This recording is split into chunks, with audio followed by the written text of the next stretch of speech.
expect ko nung bago ako magpunta ng Macau, Chinese lahat or pero hindi pala. Ang dami pala mga... Parang gano'n yung mga makikita. Ang dami pala mga Filipino. Ang dami mga Pilipino, ibang line. Kumbaga parang, hindi gano'n yung in-expect ko. Yeah. Not in a negative way naman. Parang ito pala yung Macau. Parang gano'n. Pero para sa'yo, yung kaibahan ng Macau kaysa dito? Ang laki ng difference. Technically, kasi dito pala sa Thompson parang province kasi pala. So, nung nandun tayo sa Macau, di ba, syempre, ang Macau is parang, tinawag nga siyang Asia's Las Vegas, di ba? So, party-party, ang daming mga structures na matataas, like, mga hotel na sobrang modern establishments. Pero dito, wala palang ganun. Wala mga building dito. Kasi nga province pala dito. So, ayun, pero para sa akin, if you're gonna look at it parang in long term, dito nagiging okay ako dito. Kasi dito, mas peaceful. Yes. Mas makakaipon ka. Kasi doon sa Macau, paglabas ng work, nandun agad yung mall. Ang daming bilihan doon, di ba? Ang dami pong pwedeng bilihin, magastos. Diba? Pero dito, pagka makakaipon ka. Oo, bakit trabaho ka na lang dito eh. Hindi, at saka kasi sa Macau, wala kang chance maging permanent resident. Yup, correct. Hindi kagaya 100%. dito, tignan mo. Wala pang isang taon. Kasi doon kahit magstay ka ng 10 years, ganun, wala naman na yung amnesty doon eh. Hindi kagaya before, way back, diba? Oo. Dati ba pwede ka mag-residente? Before, mga 15 years ago. I think. Pwede. Kasi yung dito ko, sa ganun naging resident. Mga dito, 1 year, less than a year, naging PR na yung dalawa. So, diba? Sa Macau kasi, hanggat hindi ka makapag-asawa ng residente, hindi ka magiging walang chance. Walang chance. So, yung mga benefits ng residente, Hindi mo makukuha. Sobrang laki ng nakukuha nilang benefits doon. Halos kahit hindi magtrabaho yung mga residente nila. Pero, to think na kahit hindi sila nagtatrabaho pa rin sila kahit matatanda. Mostly nga makikita mo yung matatanda doon. Magtatrabaho. Sa McDo, sa mga kay FC, gano'n. Kahit nauugod-ugod na sila. Pero hindi mo sila makikita nakatambay lang sa bahay na walang ginagawa. Unlike sa Pinas, pag umabot na ng 50 or 60 tao din, hindi na sila tinatanggap magtrabaho. Pero sa Macau, or sa ibang lugar din, nakapag-work pa yung mga gano'n. Kahit din ata dito hanggat gusto mong magtrabaho Parang pwede ka pa. Pwede pa. Parang feeling ko sa Pinas lang talaga na may discrimination ng age na kailangan. Ganito lang yung age, diba? Yeah. Totoo. Oo, kasi yung pangit sa Pinas, yun parang ang laki ng high standard nila, di ba? Oo, tapos hindi mo ganun kaganda. Apply ako, driver ng tricycle. Kailangan college graduate ka. Diba? Yun naman, totoo. Dishwasher ka, kailangan janitor ka, kailangan degree holder ka. Kapag katapos mong mag-aral, kakagraduate mo lang, hinihingian ka pa ng experience. Yes. Diba? Baliw. Kaya nga, kakagraduate mo lang. Alam po, you can ask whatever you want.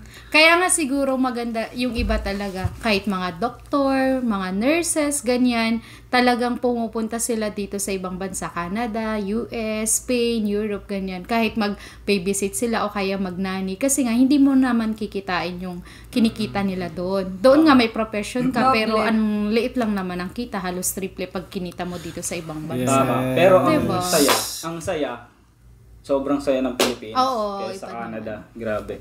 No? Siguro dito Totoo kasi naman. sa part natin sa Thompson kasi province to Pero may part dito sa Canada like mga Ontario, sa mga Toronto, ganyan. Winnipeg yan. Winnipeg, okay Medyo pa, kasi ang laking big city Pero kasi. kaso nga lang, mahal nga din yung cost of living. Kailangan mo talaga May magtrabaho ng nagtatanong tatlo. sa atin, ano daw agency nating papunta dito.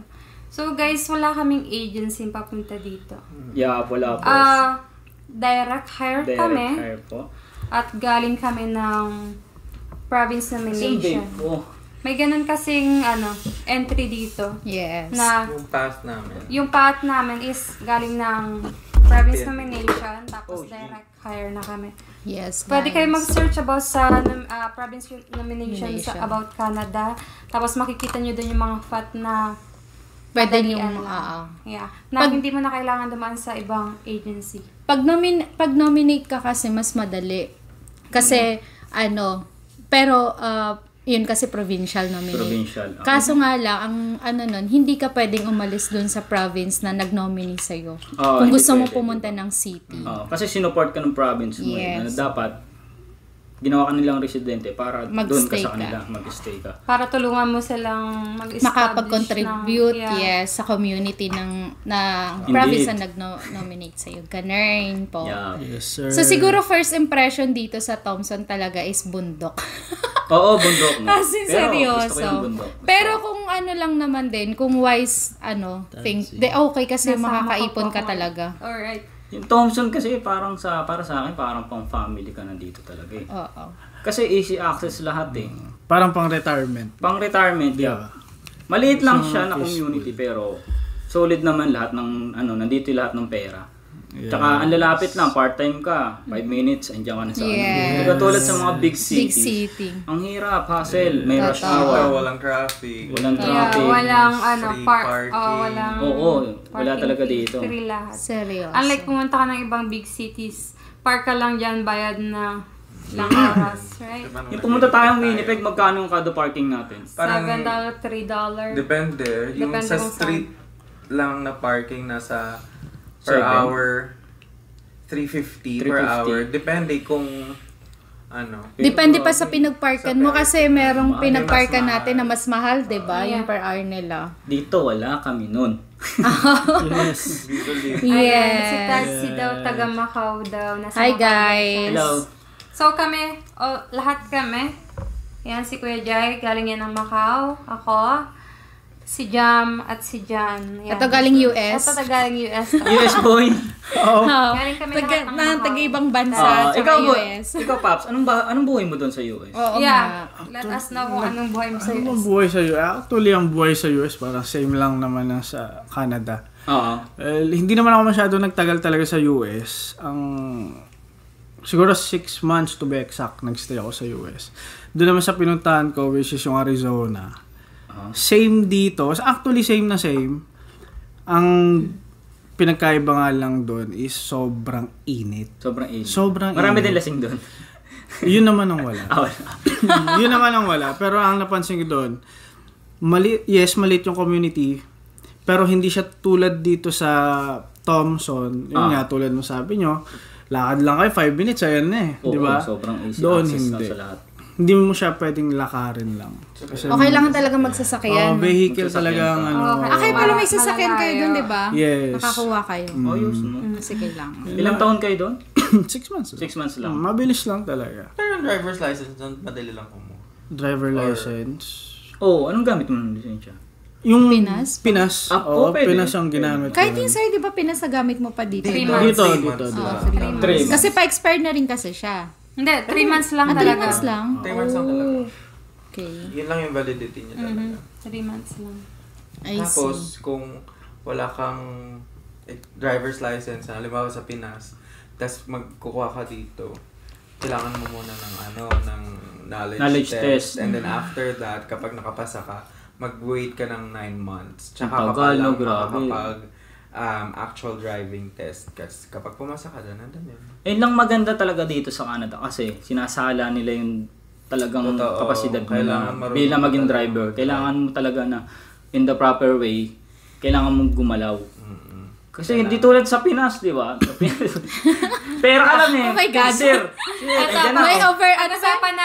Pag-usapan natin para pumasa si Kuya Jai sa driving test niya. Para no? Para magkaroon May tayo idea. lahat ng knowledge sa kung paano ba pumasa. Sabi pa nga nila, actually, sabi pa nila mas madali dito kaysa sa city Sa eh. city. Kasi madaming facility Kasi sa city. tsaka yung traffic. Unang test mo, paano? Saan nagsimula? Yung knowledge test ko, ilang beses ako nag-ulit noon kasi confusing yung mga kanta, yung mga question. And then, iba yung rules dito sa Pinas. Yeah. Sobra. Iba. Sobra. Magkaiba talaga. Tapos, sa Pinas kasi, sanay ako ng more on nagtitingin sa rear view tsaka sa side view mirror lang. Tsaka sa camera, kung may camera yung dashcam kotse mo. Dito, kailangan mong mag-shoulder check. Like, kailangan mo talagang hindi pwede yung Porket marunong ka side na, view ganun. mirror tsaka sa rear view mirror. Tama. Pwede. So, nung nag-exam ako, siguro mga 3 beses, 4 beses ako nag-knowledge test. Grabe. Nag-ulit ako. Kasi, yun nga, hindi ako nakabasa lang una, pangalawa, pangatlo. And then, every exam, $10. Tapos, kapag di ka pumasa, 2 weeks after nun. Bago ka ulit makapag-exam. Mag-exam ng knowledge test. Tagal. And then, kapag nakapasa ka na, 2 weeks. Kapag nakapasa ka na ng knowledge test, doon, pwede ka na mag-book ng driving. Actual driving exam.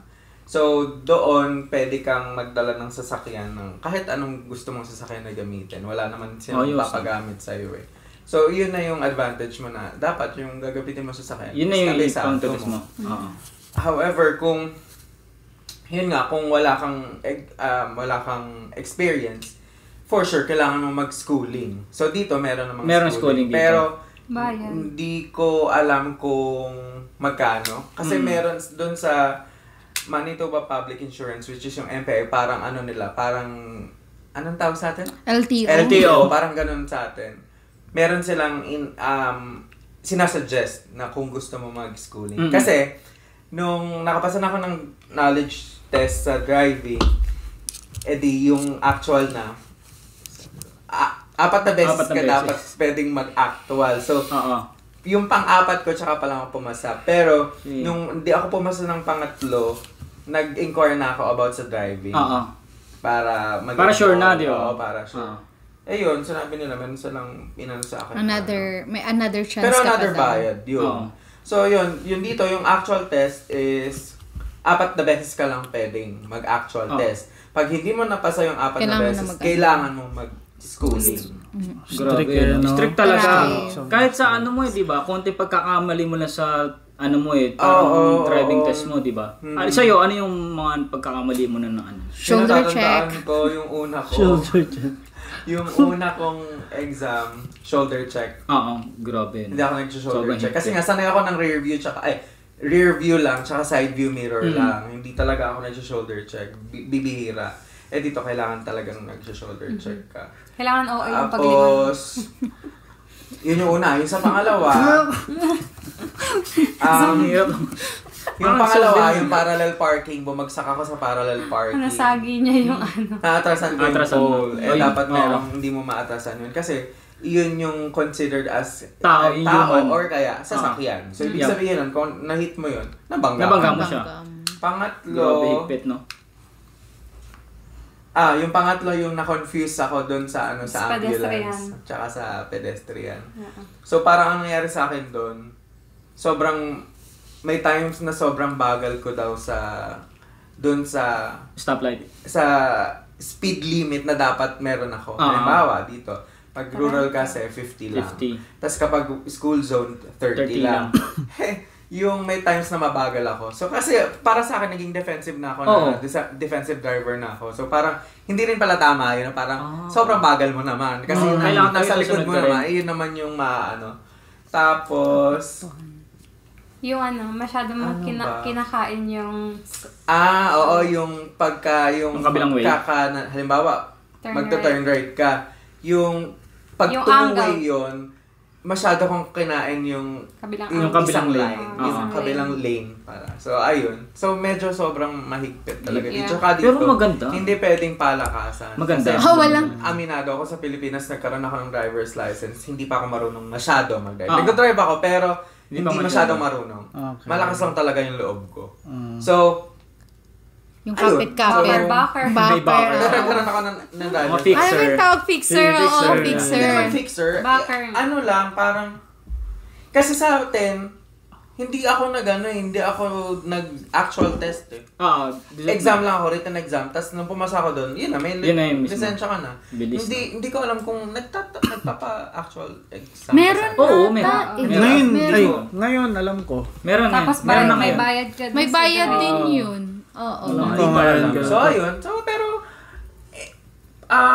Ang maganda doon, talagang paghihirapan mo. Parang mas na-excite pa nga ako nung pumasa ako dun sa driver's license ko. Kaysa sa PR. Kaysa sa PR, diba? Kasi ilang beses na Eh, yung sa PR, pinaprocess yun, pinapasa mo lang talaga yung mga requirements, di ba?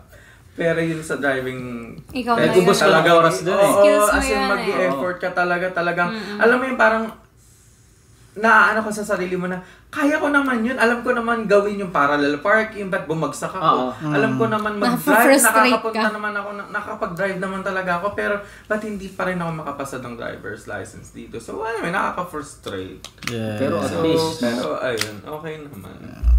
May lisensya ka na, di ba? May sasakyan na rin. Easy, na How not? May lisensya ka bang nagdadrive sa Pinas? Oo, meron ako. Nag-driving test ka din? Hindi ako. Nag-fixer ako sa Pinas. Ay, sa'yo may fixer Uy, na kasi shoutout doon. din sa fixer ko pag napanood mo to, ha?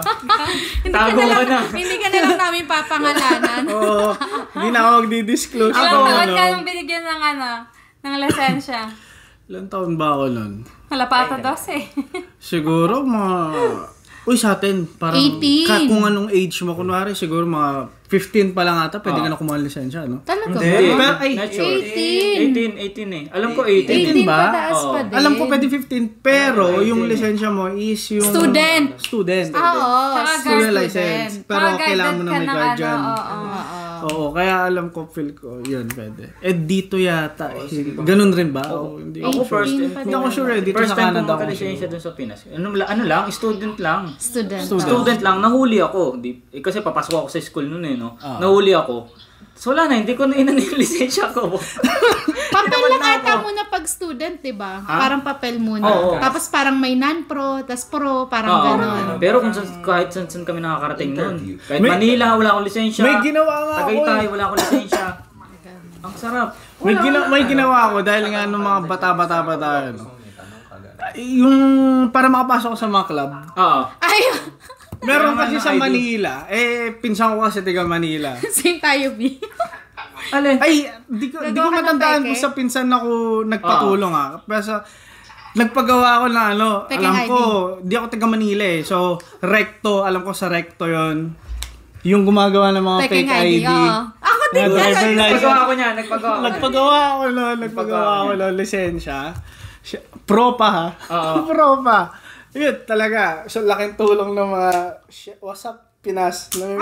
Namimiss ko na ang Pinas dahil dyan. Ginawa ko doon. Sa akin, resibo din. Exam ko yata nung college ako eh. Pumunta pa talaga ako doon sa saan ba yun? Nakalimutan ko. Yung paggawa ng mga peke, yung sinasabi mo nga. Recto. Yung mga fake IDs. Magkano lang yung 3,000 lang yung babayaran ko. Mahal na ata yun. Oo, 3,000 lang babayaran ko. Pero ang ginawa ko, sabi ko, gawin mo 10,000. 10K, Paps. Parang mahal na ata yun. Ha? Mahal na ata yung 3,000. Shit! Mahal. Usually, Pero ang bayad mo, 1,500, 1,000 bayad mo papagawa. Mahal din, 1,000. Kaya napunta ako dun sa Malate. Kickback ka? Saan. Oo, kickback. Mahilig kang mag-kickback dati. Sorry, Mas Nay. malaki pa yung kickback mo. Sorry, Lai. Nay, sorry na.